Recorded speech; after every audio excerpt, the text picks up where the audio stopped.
I didn't notice it at first. It wasn't one dramatic moment. No argument, no slammed doors, no heartbreaking conversation where someone finally told me the truth. It was much quieter than that. My grandson started leaving 20 minutes earlier than he used to. My daughter would call, but she always seemed to have somewhere else to be. Neighbors who once lingered on my front porch now waved from the sidewalk instead. At first, I blamed modern life. Everyone was busy. Everyone had their own schedules. That's what I told myself. But one rainy Tuesday afternoon, while putting books back on the shelves at our little community library, I overheard something that settled deep inside me. An elderly gentleman had just walked away after chatting with one of our volunteers. The young woman smiled politely until he disappeared around the corner. Then she let out a long breath and quietly said to another volunteer, "He's kind, but every conversation leaves me exhausted." She didn't say it cruelly. She sounded almost guilty for thinking it. I remember freezing with a book still in my hands. For some reason her words followed me home. Not because they were about him. Because I suddenly wondered, had anyone ever felt that way after talking to me? That question stayed with me for days. At 74, you think you've already learned the important lessons. You've raised children. You've buried loved ones. You've survived disappointments that younger people can't even imagine. You begin believing that experience automatically makes you easier to live with. But experience doesn't always soften us. Sometimes it quietly hardens us. I didn't realize that until I began looking honestly at myself, and what I found surprised me. Not because I had become an unkind woman, but because so many of the things pushing people away had been hiding inside ordinary conversations, small habits, small choices, repeated so often they no longer felt like choices at all. If someone had pointed them out years earlier, I probably would have defended myself. Instead, life found gentler ways to teach me. Looking back now, I almost wish I had learned those lessons sooner, because the people we love rarely tell us why they slowly drift away. They simply drift. For 42 years, I worked as a librarian. Most people imagine librarians surrounded by silence. They're only partly right. Libraries are full of stories, but not only the ones printed on paper. People tell you their lives while checking out novels. Children whisper their fears while pretending to ask about dinosaurs. Widowers linger beside the history shelves because they aren't ready to return to an empty house. Teenagers hide in reading corners after difficult days at school. You hear far more than people realize. When I retired, I assumed I would miss the books.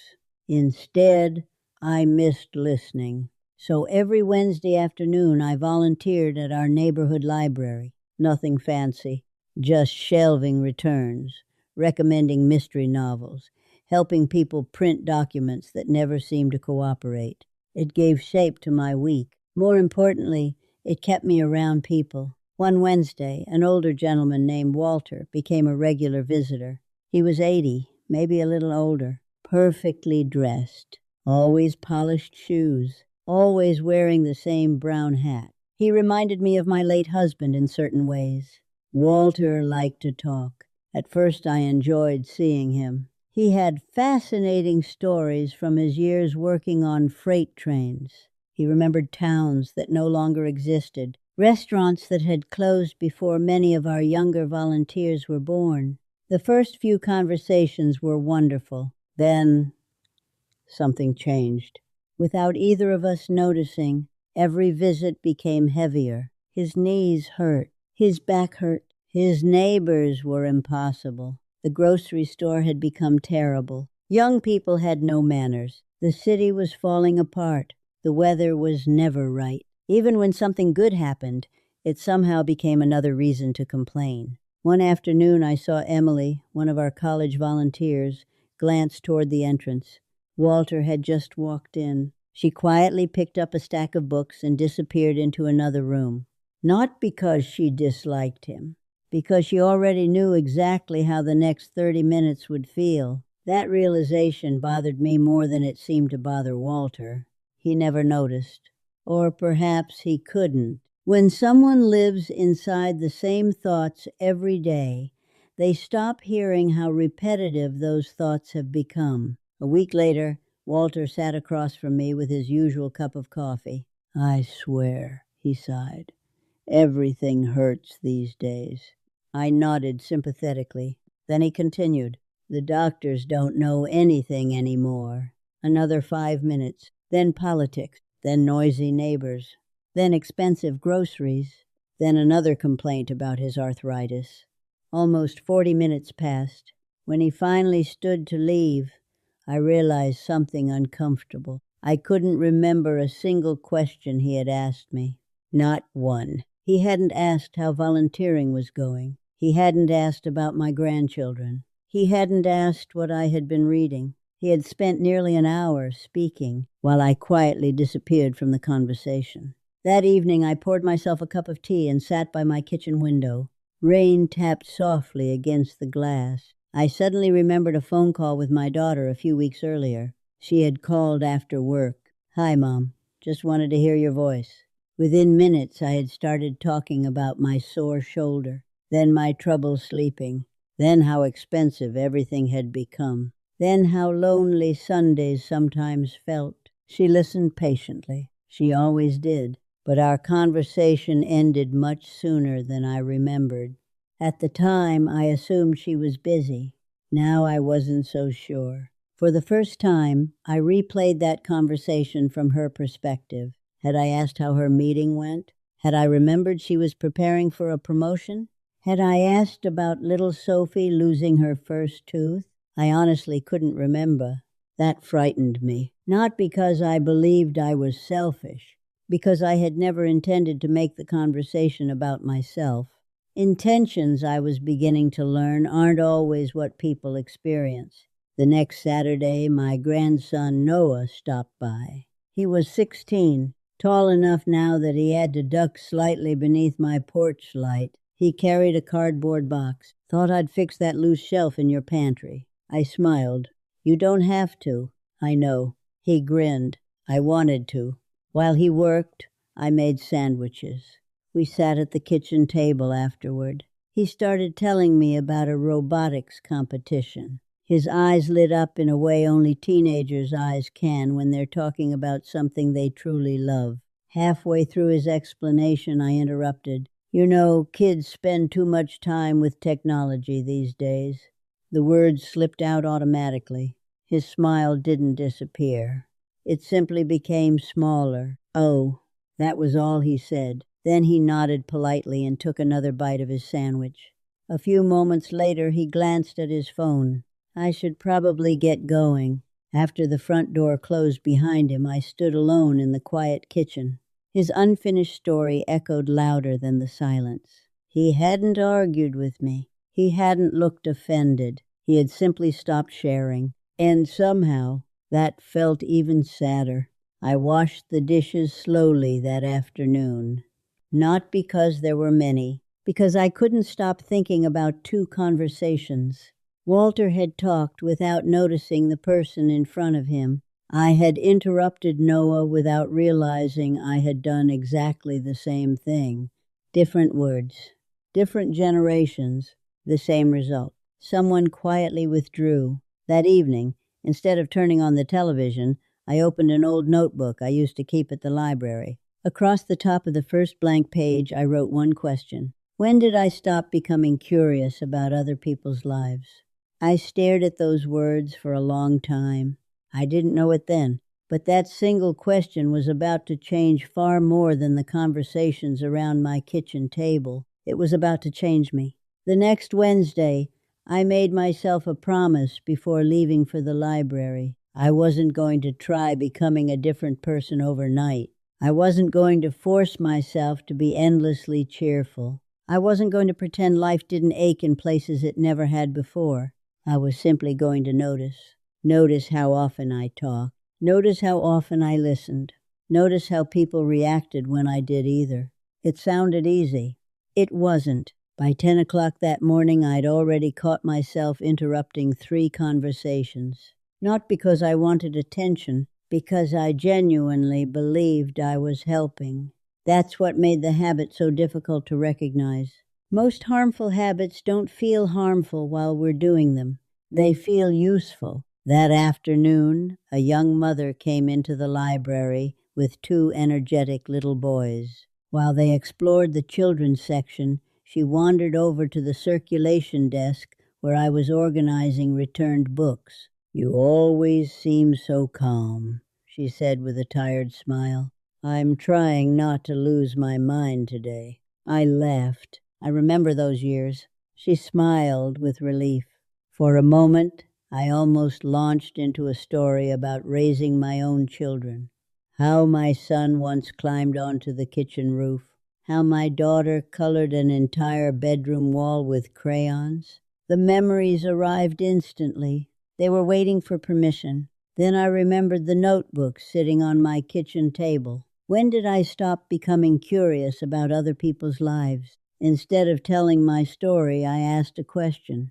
"What happened this morning?" She laughed. A better question would be what didn't happen. For the next 5 minutes she talked, not dramatically, not looking for advice. She simply unloaded the ordinary chaos of motherhood. One child refused breakfast. The other couldn't find his shoes. She'd spilled coffee on herself before work. Her husband had been traveling all week. Nothing extraordinary. Just life. When she finally stopped, she smiled in a way I hadn't noticed before. "Thank you," she said. I blinked. "For what?" "For listening." Listening. That was all. No brilliant advice. No clever solution. No story about how I had survived something similar. Just listening. She gathered her boys, waved goodbye, and left. As the library doors closed behind them, I stood perfectly still. For years I had believed people appreciated my experience. Maybe sometimes they did. But perhaps experience becomes most valuable after someone feels understood, not before. That realization stayed with me all afternoon. A few days later, my daughter Claire invited me to lunch. We met at a little cafe overlooking the river. It had become our tradition after my husband passed away. She ordered grilled salmon. I ordered tomato soup. Some traditions survive because they're comforting. Others survive because no one thinks to change them. Halfway through lunch, Claire set down her fork. "I've been interviewing for a regional manager position." For a second, I simply stared at her. Regional manager? She had mentioned applying weeks ago. I had completely forgotten. "I have one more interview next Friday." I should have been asking how she felt. Instead, old instincts took over. "You know what I'd do?" The words escaped before I could stop them. She smiled politely. "Here it comes." I could almost hear her thinking it. I began explaining what she should say, how she should negotiate, what mistakes to avoid, which questions employers usually ask. The advice kept flowing. When I finally paused, Claire quietly stirred her tea. Then she looked out the window, not at me. "I haven't even told you what the job actually is." The sentence wasn't angry. It wasn't sarcastic. If anything, it sounded tired. Heat rushed into my face. She was right. I had spent nearly 10 minutes solving a problem she hadn't described. "I guess I got carried away." She smiled gently. "I know you mean well." There was a long silence. Then she reached across the table and touched my hand. "Mom." I looked up. "Sometimes I don't need answers." She squeezed my fingers. "I just want someone to sit with me while I'm figuring things out." That sentence followed me home. It echoed through the empty rooms of my house. Not because Claire had criticized me, because she hadn't. She had trusted me enough to tell me the truth kindly. I wondered how many people had never said anything at all. How many simply stopped bringing me their problems. Not because they didn't trust me, because they already knew what would happen. I'd take over. I'd fix it. I'd explain it. I'd accidentally replace their voice with mine. The following Sunday, Noah stopped by again. This time he wasn't carrying tools. He carried his laptop. Can I show you something? Of course. He opened the screen. I built a short animation. To me, it looked impossibly complicated. Moving characters, music, lighting, tiny details I couldn't begin to understand. He watched me carefully, waiting. Old Margaret would have smiled politely before saying something like, "Very nice." Or perhaps, "When I was your age, we made things with our hands." Or worse, "You spend too much time on computers." Instead, I heard myself ask, "How long did this take?" His entire face changed. "About 6 weeks." What was the hardest part? The lighting. He immediately began explaining digital rendering. I understood perhaps 20% of what he said, but I understood one thing perfectly. He was excited, really excited. For nearly half an hour he talked, not because I suddenly became interested in animation, because someone had become interested in him. Before leaving, he smiled. "You know." "What?" "I wasn't sure you'd want to see it." That sentence broke my heart a little. "What made you think that?" He shrugged. "You usually tell me why screens are bad." He said it casually, matter-of-factly, as though it were simply part of my personality. I couldn't argue, because he wasn't wrong. "I'm sorry." He looked surprised. "For what?" "For making you think I didn't care." "I know you care." He smiled. "I just didn't think you cared about this." After he left, I sat alone in the living room for a long time. How many interests had I dismissed simply because they belonged to another generation? How many opportunities had I missed because I believed understanding required agreement? Perhaps curiosity mattered more than shared opinions. Perhaps connection wasn't built by convincing people we were right. Perhaps it was built by making them feel seen. The next month, our library hosted a community technology workshop. Teenagers volunteered to help older adults learn smartphones, video calls, online banking, and photo sharing. Emily insisted I participate. "You'll enjoy it." "I've survived 74 years without online banking." She laughed. "That's exactly why you should come." Part of me wanted to refuse, not because I couldn't learn, because I hated feeling incompetent. At my age, people expect you to know things. Being the confused person in the room felt strangely frightening. Still, I went. The room buzzed with nervous laughter. Gray-haired men squinted at tiny screens. Women apologized every few minutes for pressing the wrong buttons. Teenagers patiently restarted devices that somehow ended up in airplane mode. My instructor couldn't have been older than 16. His name was Lucas. "Don't worry," he said. "We'll figure it out together." Together. Not for you. Not instead of you. Together. Within minutes, I accidentally deleted an app, then changed my font size so large only 3 words fit on the screen. Lucas laughed. Not at me. With me. "You'd be surprised," he said. "My dad does this all the time." I laughed too. Somewhere between my 3rd mistake and my 5th, embarrassment disappeared. Learning felt strangely light. Near the end of the session, Lucas helped me make a video call to Claire. When her face appeared on the screen, she looked shocked. "Mom? I think I'm officially living in the 21st century." She burst into laughter. "So this is why you wouldn't answer my text today." "I've been busy becoming technologically dangerous." She laughed even harder. For the first time in years, I wasn't comparing today's world with yesterday's. I was participating in it. Walking home that afternoon, I realized something beautifully simple. The world had never expected me to know everything. It had only asked me to stay willing to learn. And perhaps that willingness, not my experience, not my opinions, not even my wisdom, was becoming the very thing that made people enjoy being around me again. I had started this journey believing I needed better advice to give. Instead, I was discovering something much more difficult. Sometimes the greatest gift we can offer another person is our attention before our opinion. It happened on an ordinary Thursday.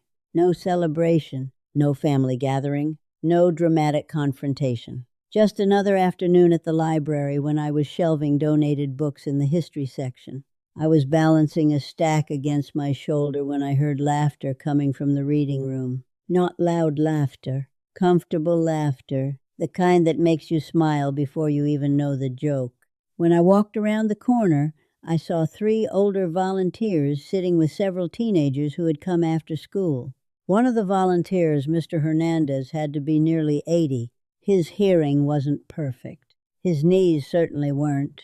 But those children surrounded him as though he were the most interesting person in the building. I stood there quietly for a moment, pretending to organize magazines. One of the boys held up his phone. "Mr. H, you have to see this." "I probably don't," he laughed. "No, seriously." The teenager showed him a short video. Mr. Hernandez leaned closer. "What am I looking at?" The table burst into laughter. Instead of pretending he understood, he laughed too. "Start from the beginning," he said. I think my brain arrived 10 seconds late. For the next few minutes, the teenagers explained everything. They weren't being polite. They were excited. More importantly, Mr. Hernandez looked genuinely curious. He didn't compare their world to his. He didn't tell them how much simpler life had been decades ago. He didn't complain that technology was ruining society. He simply asked questions. Real questions. What makes that game fun? How did you learn to edit videos like that? What music are you listening to these days? Every answer led to another question. The conversation never belonged to him, and somehow everyone wanted to stay. I couldn't stop watching, because I suddenly realized I had spent years believing older people kept younger people interested by sharing wisdom. Mr. Hernandez wasn't doing that at all. He wasn't impressive because he knew everything. He was enjoyable because he remained interested in learning. That distinction stayed with me all afternoon. On my way home, I stopped by the grocery store. The checkout lines were unusually long. A young cashier I'd seen several times before smiled as I placed my groceries on the conveyor belt. "How's your day been?" Without thinking, I almost answered with my usual list. "My shoulder's bothering me. Prices keep climbing. My allergies are acting up." The familiar words lined up in my mind. Instead, I paused. "It's been a good day." She looked pleasantly surprised. "I'm glad to hear that. And how about yours?" She blinked. "Oh." She laughed softly. "Busy." She scanned another item. "My last college exam is tomorrow." "Really?" Her smile grew wider. "I'm nervous." "What are you studying?" "Elementary education." For the next minute, she talked about becoming a teacher. When she handed me my receipt, she said something that caught me completely off guard. "Thanks for asking." I walked out, carrying 2 grocery bags and one unexpected realization. How often had cashiers asked me how I was doing? Hundreds of times, maybe thousands. How often had I ever wondered how they were doing? The answer embarrassed me. Far less often than I wanted to admit. That evening I reopened my notebook. The page beneath my first question remained blank. Underneath it I wrote another. What makes people feel lighter after spending time with someone? I didn't answer immediately. Instead, I began thinking about the people I love being around. My late husband, David. My college roommate, Helen. Mr. Hernandez. None of them dominated conversations. None of them tried to win every discussion. None of them rushed to solve everyone's problems. What they all shared was something much quieter. You felt noticed around them. You felt like your thoughts mattered. You left conversations feeling a little bigger instead of a little smaller. I stared at those observations for a long time. Then another uncomfortable thought arrived. When was the last time someone left a conversation with me feeling that way? I honestly didn't know. A week later, Claire invited me to Sophie's piano recital. My granddaughter had been practicing for months. The recital itself lasted barely 45 minutes. Children stumbled through familiar songs. Parents clapped enthusiastically regardless of mistakes. Grandparents took entirely too many photographs. It was perfect. Afterward, everyone gathered in the church fellowship hall for cookies and lemonade. Sophie came running toward me. "Grandma, you were wonderful." I messed up in the middle, I noticed. Her face fell slightly. Then I smiled. And then I noticed something even better. "What? You didn't stop." Her eyes brightened. "I almost did. But you didn't." She wrapped her arms around me. Behind her, Claire smiled. Later, while the children chased one another around folding tables, Claire sat beside me. "You know." "What?" "I've noticed something." I laughed. "I hope it's good." "It is." She looked toward Sophie before continuing. "You're asking more questions lately." I hadn't realized anyone else had noticed. "Am I?" "You are." She smiled warmly. "And everyone's talking more." I followed her gaze across the room. Noah was explaining another animation project. This time, I wasn't waiting for him to finish so I could respond. I was simply listening, watching his hands move as he described each idea, occasionally asking another question. Nothing more, nothing less. It felt easy. Not because listening required less effort, because I had stopped trying to control where every conversation went. The biggest surprise came a few days later. My phone rang just after dinner. It was Noah. "Hey, Grandma." "Hi, sweetheart. I just wanted to show you something." Before I could ask what he meant, my phone buzzed with a video call request. A month earlier, I probably would have ignored it. Now I pressed accept, without hesitation. His face appeared immediately. So, he turned the camera toward his computer. I finished the animation. For nearly 20 minutes, he walked me through every scene, every challenge, every tiny detail. Sometimes I understood. Sometimes I didn't. Whenever I looked confused, he laughed. "Okay, let me explain that part better." By the end of the call, he wasn't really talking about animation anymore. He told me about school, about a friend whose parents were divorcing, about wondering whether he wanted to study engineering or art. None of those subjects had anything to do with computers. They had everything to do with trust. When we finally hung up, I realized something extraordinary. He hadn't called because he needed advice. He had called because he enjoyed talking to me. The difference was almost impossible to describe. Yet it changed everything. Not every day was a success. Old habits are patient. One Saturday morning I met Helen for breakfast. We'd known each other for over 50 years. If anyone could recognize whether I was changing, it would be her. Halfway through breakfast, she mentioned that her daughter was considering moving across the country. Immediately, my mind filled with opinions. She shouldn't. I stopped. Helen raised an eyebrow. "I shouldn't what?" I smiled sheepishly. "I was about to tell your daughter how to live her life." Helen laughed so hard that nearby diners looked over. "There you are." "What does that mean?" "My old Margaret, I thought I was improving." "You are." She reached for her coffee. "But improvement doesn't mean her habits disappear. It means you notice them before they take over." That sentence settled comfortably inside me. Perhaps growth wasn't becoming a completely different person. Perhaps it was catching yourself one sentence earlier than you used to, one interruption sooner, one unnecessary opinion before it escaped your mouth. Not perfection, awareness. As spring slowly turned into summer, something inside me shifted. I no longer measured a successful conversation by how much I had contributed. Instead, I noticed something entirely different. Did the other person smile more by the end than at the beginning? Did they tell me something they hadn't planned to share? Did they feel comfortable enough to be themselves? Those became my quiet measurements. One afternoon, while closing the library, Emily walked beside me toward the parking lot. "You seem happier." I smiled. "I think I am." "What changed?" I looked toward the evening sun settling behind the trees. "For years," I said slowly, "I thought growing older meant having more answers." Emily nodded. "And now?" I smiled. I think it means asking better questions. She didn't respond immediately. Neither did I. We simply kept walking. The silence between us felt comfortable, not empty, comfortable. Months earlier, I would have rushed to fill it with another story. Now I understood that some of the warmest moments between people don't need words at all.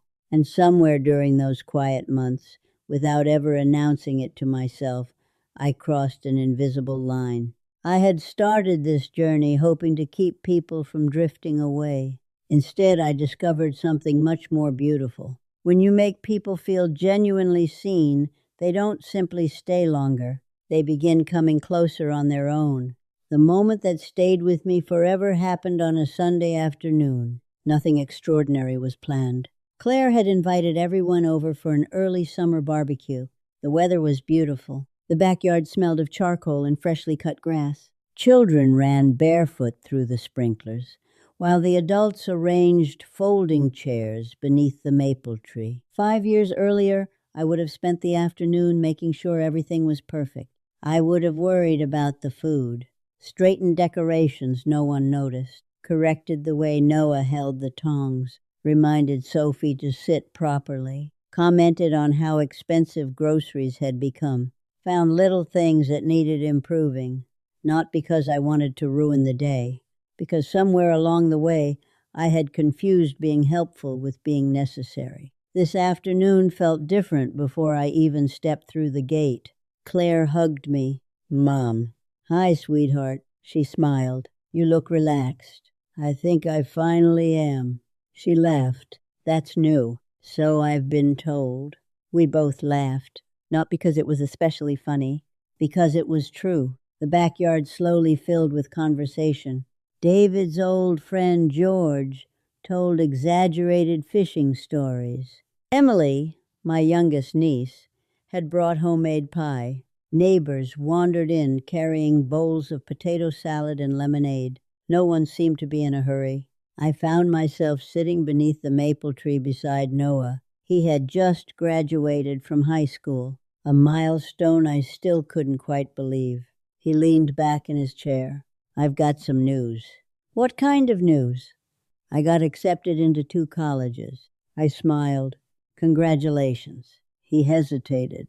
But there it was, the part of the conversation where the old Margaret would have stepped in.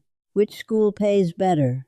Which major is smarter? What about job security? Have you considered? Instead, I waited. Silence stretched between us, not uncomfortable, patient. Finally, he spoke. "I don't know which one to choose."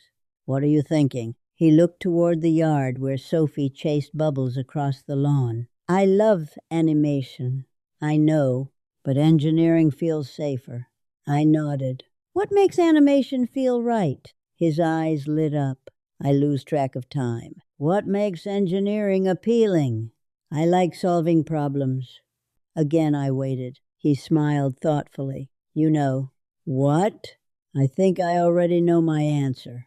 "I think you do too." He laughed. "You didn't tell me what to do." "No." "I thought you were going to." "So did I." We both laughed again. Then he said something I'll never forget. "I like talking to you now." The words landed gently, not as criticism, as a gift. There was no bitterness in his voice, only honesty. "I always loved you," he continued. "But before," he searched for the right words, "I always felt like I was taking a test." I looked down at my hands. Those words hurt, not because they were cruel, because they were true. "When I told you things," he continued quietly, "I was always waiting to hear what I did wrong." A breeze moved through the maple leaves above us. Children laughed somewhere across the yard. Life continued around us while my heart quietly rearranged itself. "I'm sorry," he smiled. "I know." "No." I looked at him. "I really am." He reached over and squeezed my shoulder. "I know that too." Then, almost casually, he added, "I'm glad you changed." Simple words. But I don't think I've ever received a greater compliment. Later that afternoon, I noticed something else. People kept coming to sit beside me, not all at once, one after another. George wanted to tell me about his upcoming surgery. Emily talked about balancing work and motherhood. Claire asked whether I thought Dad would have liked the barbecue. Even Sophie climbed into my lap just to tell me about a ladybug she'd named Lucy. Hours passed. No one seemed eager to leave. Years ago, I would have assumed it was because I had become more interesting. Now I knew better. People don't stay because someone has fascinating stories. They stay because they feel comfortable telling their own. That realization filled me with a quiet kind of joy, not excitement, not pride, gratitude. A few weeks later, I visited Walter. He had stopped coming to the library after recovering from hip surgery. I brought him 2 mystery novels and a loaf of banana bread. He answered the door slowly with his walker. "Margaret, it's good to see you." We settled into his living room. For several minutes he complained about physical therapy, the weather, his medication, the television, the neighbors. I recognized the pattern immediately, because I had once sounded exactly the same. Part of me wanted to interrupt, to explain everything I had learned, to tell him he was pushing people away. Instead, I asked, "What do you miss most?" He stopped talking, completely, for nearly 10 seconds. Then his eyes filled with tears. My wife. It was the first time he'd mentioned her. "I still set 2 coffee cups out every morning." His voice cracked. "I don't even realize I'm doing it."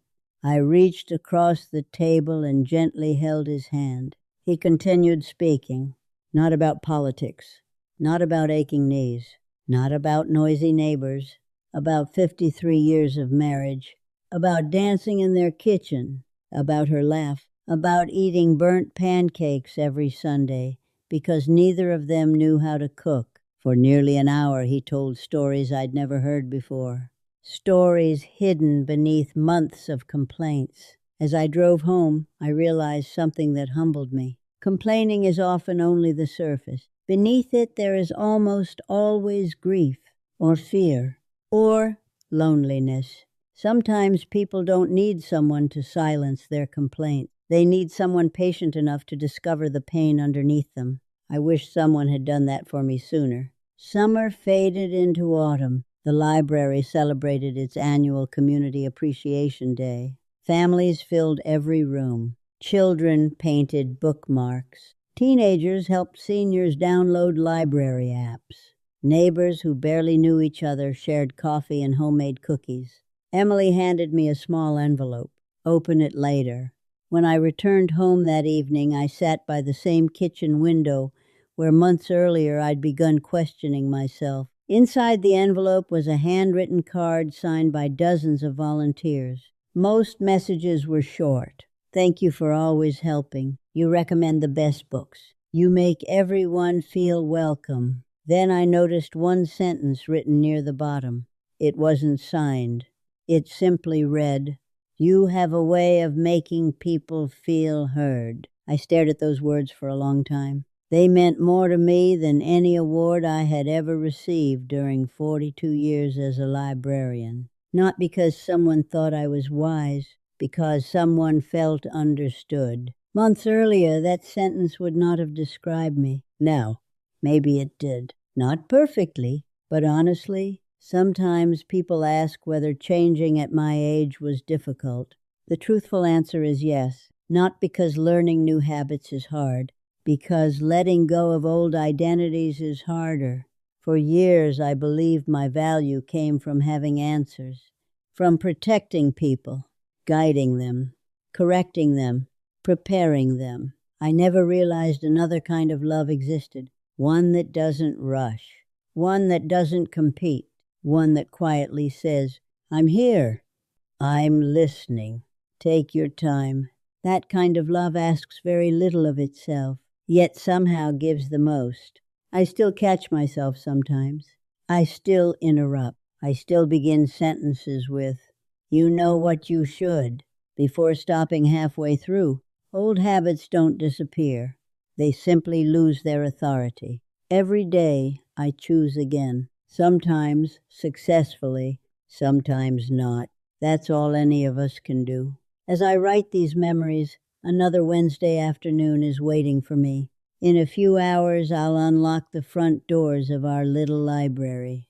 Children will run toward the picture books. Teenagers will gather around the study tables. Older neighbors will wander in looking for mysteries, biographies, and conversations. Somebody will tell me about a promotion. Someone else will confess they're scared. Another person will simply need a quiet place to rest for a while. Years ago, I would have worried about saying exactly the right thing. Now I hope to do something much simpler. I hope every person who sits across from me leaves believing that, for a little while, they mattered completely to another human being, because I've learned something that no book on our library shelves ever taught me. People rarely remember every word we said. They rarely remember our advice. They rarely remember how knowledgeable we seemed. But they never forget how they felt in our presence. If they felt judged, they'll protect themselves. If they felt ignored, they'll slowly drift away. If they felt smaller, they'll hesitate before returning. But if they felt safe, if they felt respected, if they felt genuinely seen, they'll carry that feeling with them long after the conversation ends. And perhaps that's the quiet privilege of growing older, not collecting more opinions, not proving how much we've learned, but becoming the kind of person whose presence feels like a place where others can finally set down their burdens, breathe a little easier, and simply be themselves. Looking back, I no longer believe loneliness arrives because the years pass. More often, it arrives when we stop making room for other people's stories. The beautiful part is that the opposite is also true. The moment we become curious again, the moment we begin listening more deeply, the moment we choose connection over correction, we discover something I never expected to find in my 70s. It is never too late to become someone people look forward to seeing. And I think that may be one of the most hopeful lessons life has ever taught me.